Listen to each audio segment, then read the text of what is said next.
Gumawa ako ng DIY slippers. Gumamit nga lang ako ng lumang slipper na di na ginagamit. At medyo may kapangitan na din tulad mo. Jerk! Gumamit din ako ng pinaglumaang short para naman gumanda katulad ko. Haze!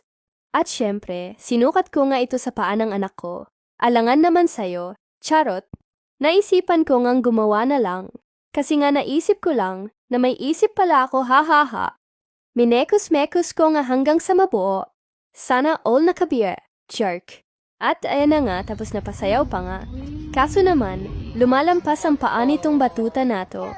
Kaya minekos-mekos ko ulit tahi dito, tahi doon. Heto na, at natuwa naman nga ang batang to. Kanino bang anak to batang pogi? At kung natuwa ka din abay, like mo naman para ka naman ano dyan. Kung natuwa ka, gumawa ka na din nakatipid ka pa